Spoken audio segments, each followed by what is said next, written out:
Earned income credit. The credit everyone wants. Earned income credit is a tax credit for working individuals with earned income below the threshold amount. The credit reduces tax liability, but if it exceeds the tax liability, it is refundable. It's one of the most frequently miscalculated credits, and the IRS looks very closely at this credit. As a preparer, you must exercise due diligence in determining eligibility for the credit. The IRS can penalize a preparer for failure to follow due diligence. To claim the credit, a taxpayer must meet certain tests. Income rules, they must be below the income threshold. Citizenship, they must be a U.S. citizen or a resident alien all year.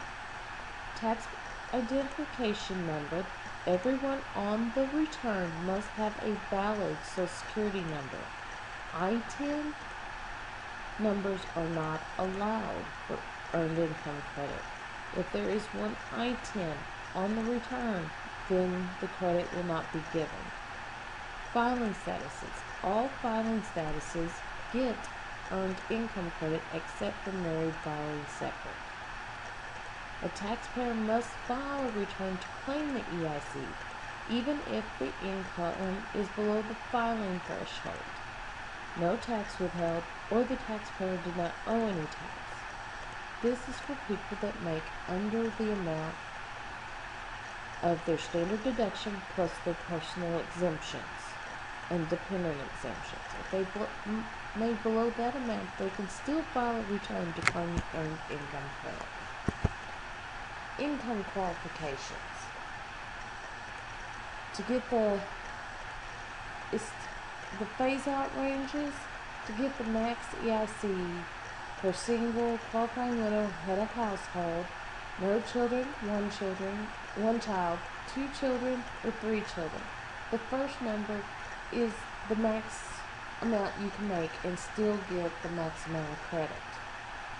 From there to the second number is the max that you can make and still get a little bit of earned income, even though it's going to be decreased because you're above that. Same thing with married filing jointly.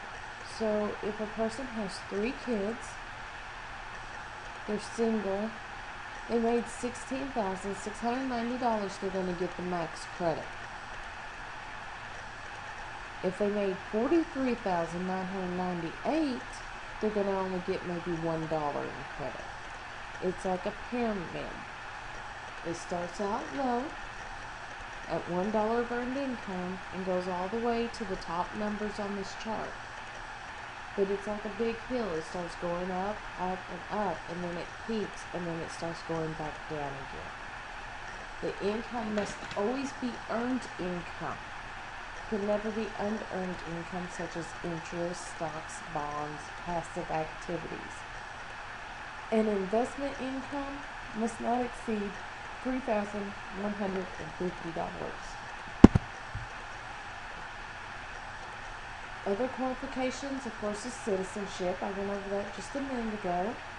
The taxpayer identification number and the filing status.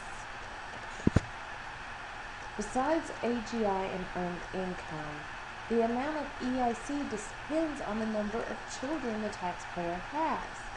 The taxpayer's child must pass the qualifying child test. Relationship. It must be son, daughter, grandchildren, siblings, brother and sister, or niece and nephew. It cannot be anybody else. They have to be under 19 years of age. Unless they're in college, they can be under 24, or if they're disabled, they can be any age.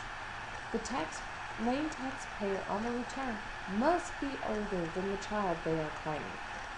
Residency. They must have lived with you more than half the year, and they cannot be filing a joint return unless it's just to claim a refund. Taxpayers with no qualifying children can still get EIC, but there are some additional rules.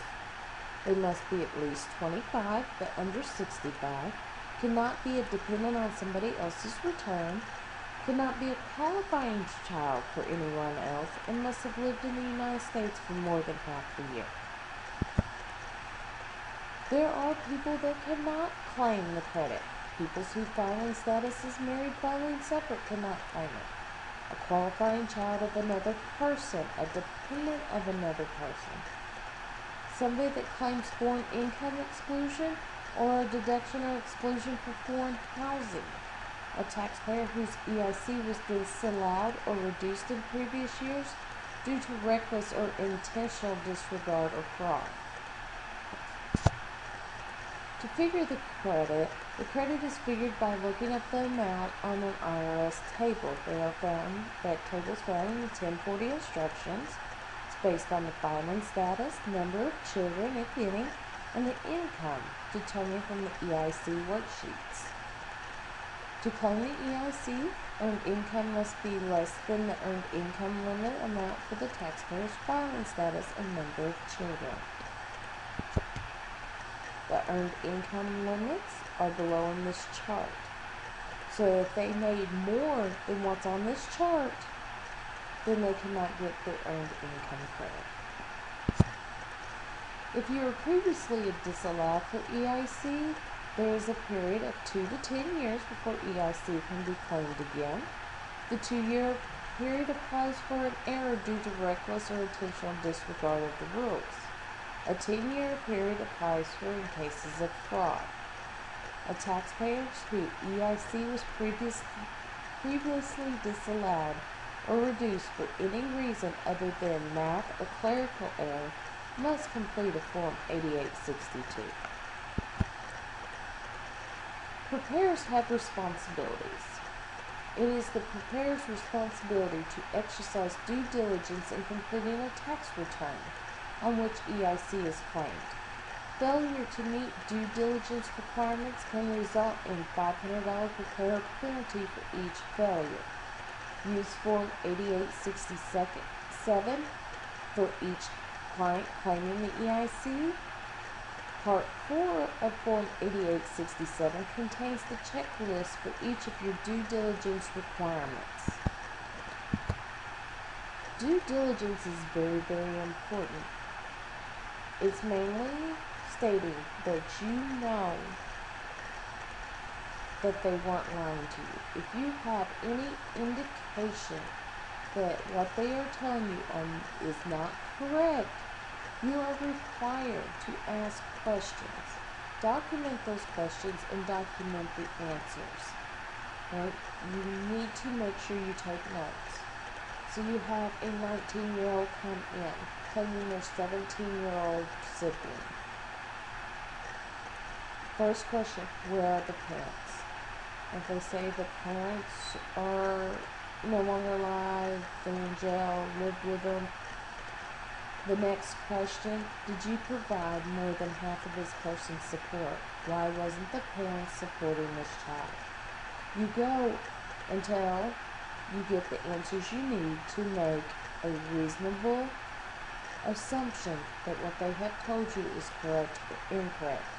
If you believe it's incorrect, you have to refuse to put the EIC on the return. Not only do you risk a $500 penalty, but now they have made it where the owner of the company can have up to $1,000 penalty per violation. So that's up to $1,500 in penalties for every violation for EIC. If you've done 15, 20 violations in one office, it's going to cost a lot of money. Thank you and have a wonderful day.